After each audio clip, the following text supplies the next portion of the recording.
धन्यवाद भैया आप लोगों को। हो गया हो गया। अरे हम कितना का पकड़े यार। नहीं, आज भी हमने विस्तृत समीक्षा की है। मुख्य सचिव, प्रधान सचिव, आपदा प्रबंधन विभाग, डीजीपी, गृह सचिव और हर जिले से जो सूचना आई है अब तक, उसके मुताबिक 25 तारीख के भूकंप के बाद और बाद के भी जो मुख्य भूकंप के बाद जो झटके महसूस किए और कल भी जो महसूस किए थे, तो कुल मिलाकर अभी जो हम लोगों के पास जानकारी एकत्र हुई है, जिला प्रशासन और पुलिस के माध्यम से कुल 57 डेथ इस सिलसिले में हुआ और 200 के करीब घायलों के बारे में, लगभग 200 के करीब घायल। वो संख्या थोड़ी बढ़ती घटती भी रहती है।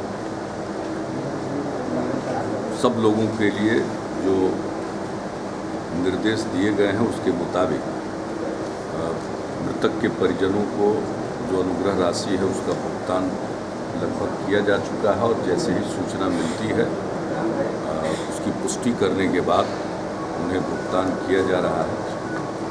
और जिनके घर क्षतिग्रस्त हुए हैं उन्हें ग्रेचुटस रिलीफ भी पहुंचाया जा रहा है, जिसके बारे में मैंने पहले भी बताया है।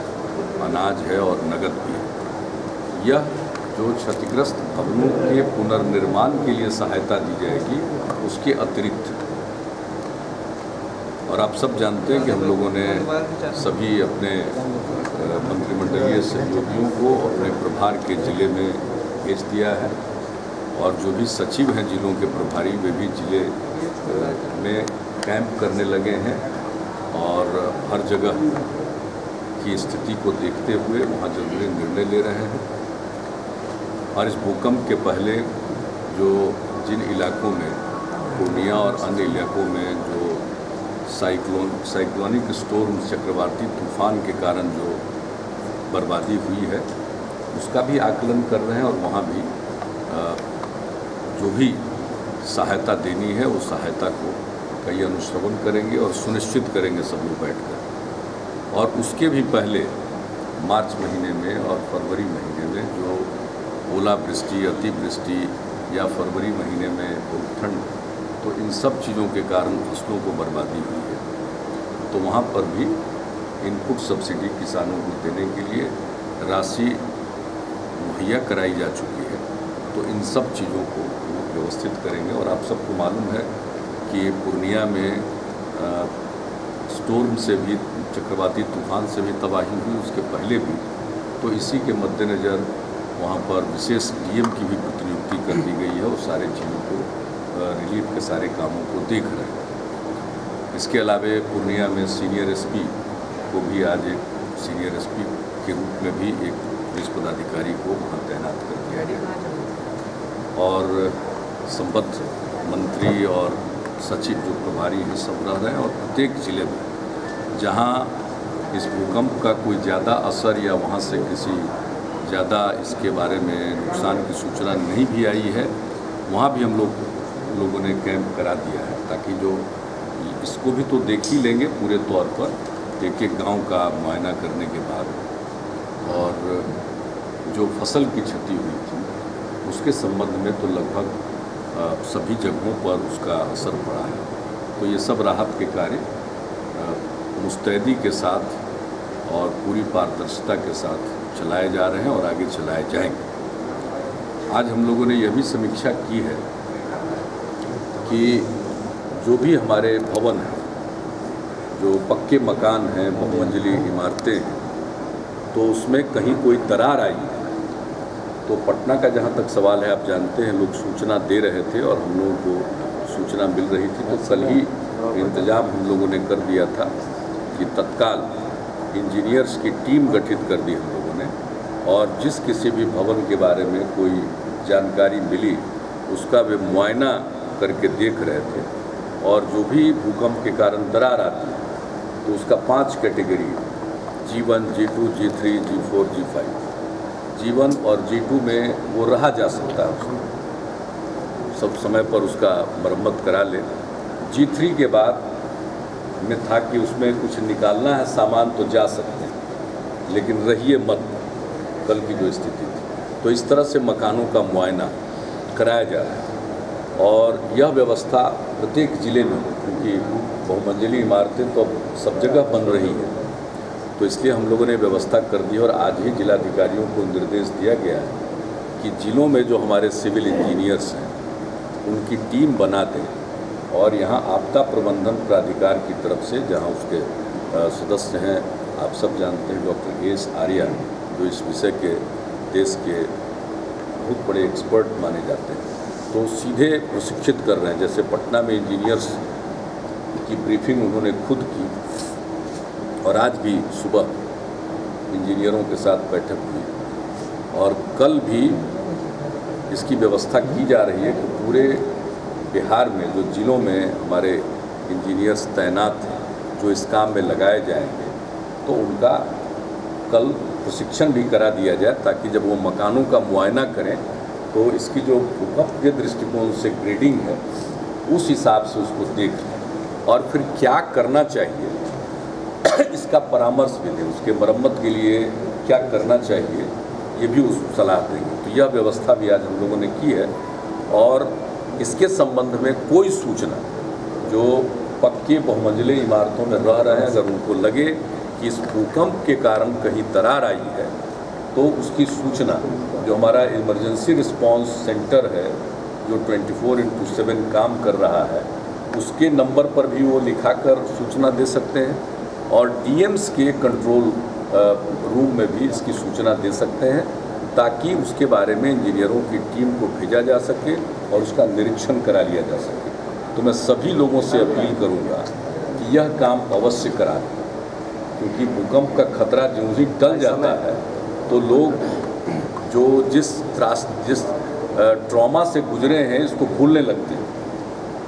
हम अगर सुरक्षित भवनों में रहेंगे तो इसका खतरा नहीं होगा। देखिए जापान, वहाँ बराबर भूकंप आता है, वहाँ खूब बहुमंजिली इमारतें हैं, लेकिन भूकंप रोधी मकान उन्होंने बनाए हैं और भूकंप के बारे में अपने नागरिकों को इतना प्रशिक्षित कर दिया है कि उनकी आदतों में, उनके स्वभाव में और उनकी संस्कृति का ये हिस्सा हो गया। इसलिए सब प्रिकॉशन लेकर चलते हैं। भूकंप आता है, कभी कभी बहुमंजिली इमारतें घड़ी के पेंडुलम की तरह झूल जाती हैं, लेकिन फिर भी कुछ होता नहीं है।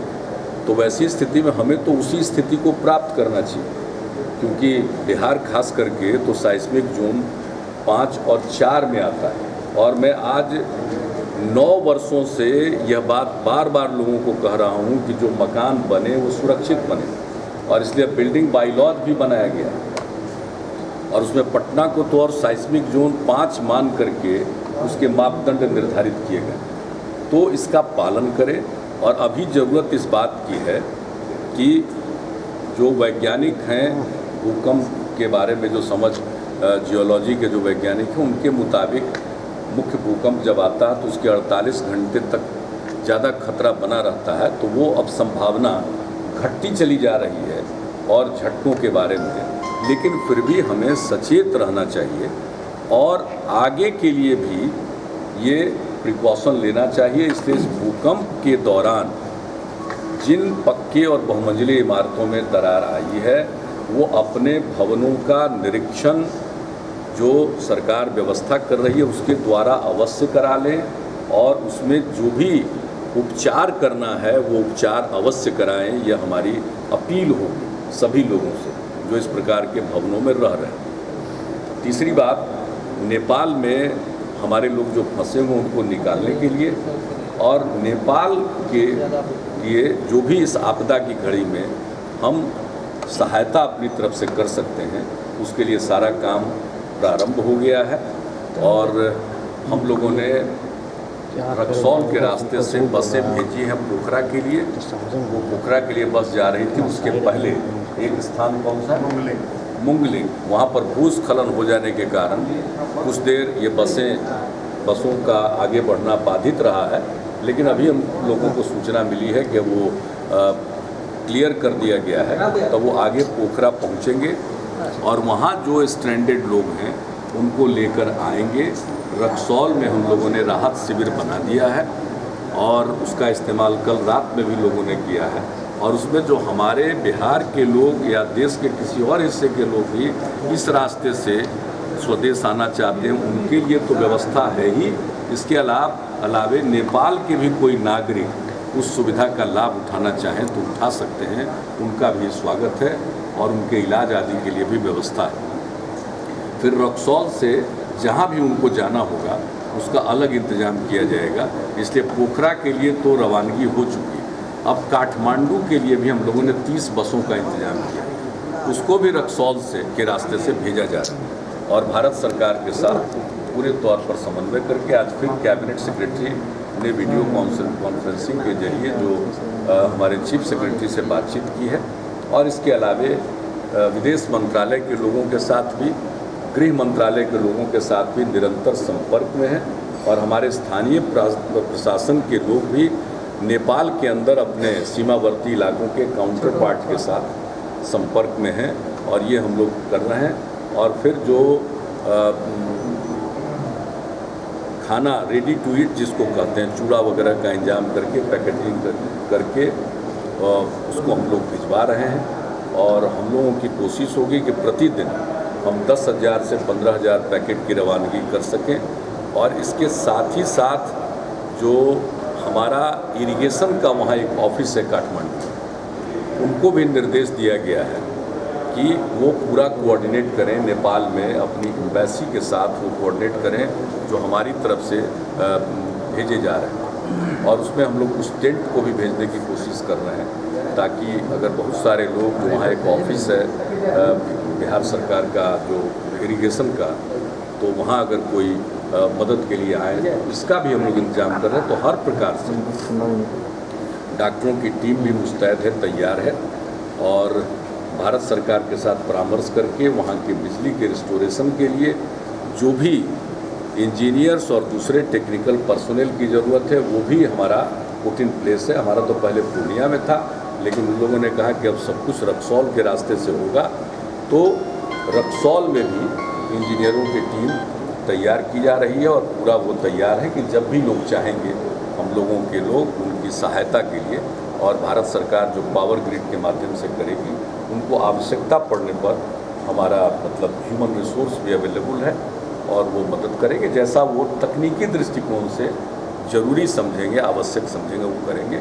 तो इस प्रकार से हर तरह की सहायता नेपाल में भी पहुंचाने के लिए, और मैंने कल भी बता दिया था कि कुछ हम लोग और भी राहत शिविर हम लोगों ने सीमावर्ती इलाकों में स्थापित करने का निर्णय लिया है, ताकि हम लोग उनकी मदद कर सकें। लेकिन सबसे ज़्यादा आवागमन रक्सौल के रास्ते से होना है, इसलिए रक्सौल का रिलीफ कैंप कल से ही चालू कर दिया गया और उसका उपयोग भी प्रारंभ हो गया। तो इस प्रकार से व्यवस्था हम लोगों ने की है, और हमारे अधिकारी भी बसों के साथ जा रहे हैं ताकि किसी तरह की कठिनाई न हो।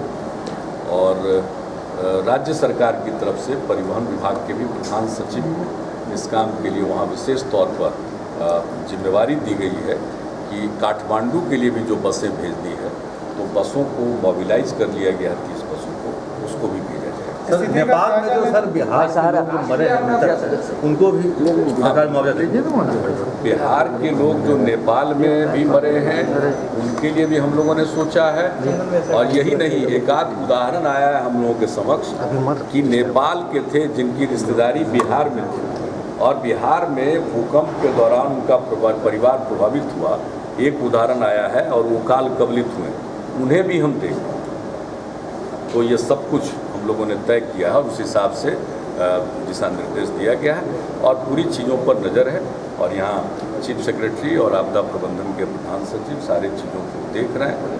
केंद्र सरकार को भी जो नेपाल के सिलसिले में मदद चाहिए उसके लिए भी हम लोगों ने जो कुछ भी आपको बताया, और इसके अतिरिक्त भी जो भी संभव होगा हम लोग सब। अभी सर फिर कहीं जा रहे हैं क्या पूर्णिया जाने के? अब वो पहले यहाँ की पूरे सिस्टम को एक एक चीज़ दुरुस्त ढंग से, प्रभावी ढंग से हो जाए, और तब फिर हम भी निकलेंगे। ये नीतीश जी ये कहा जा रहा है कि राष्ट्रीय आपदा के बारे में सोचा जाएगा, बिहार के प्राथमिक हो ये तो उन्हीं से पूछिए जो इसकी मांग करते हैं। उन्होंने कहा कि बिहार सरकार ये उन्हीं से पूछिए बिहार जो पहले इसकी मांग करें ना। राष्ट्रीय आपदा का अर्थ क्या होता है, ये उन्हीं से पूछिए। हमसे पूछिएगा तो राष्ट्रीय ही नहीं, ये अंतर्राष्ट्रीय आपदा है। लेकिन राष्ट्रीय आपदा का अर्थ क्या होता है, ये उन्हीं से पूछिए जो मांग करते हैं।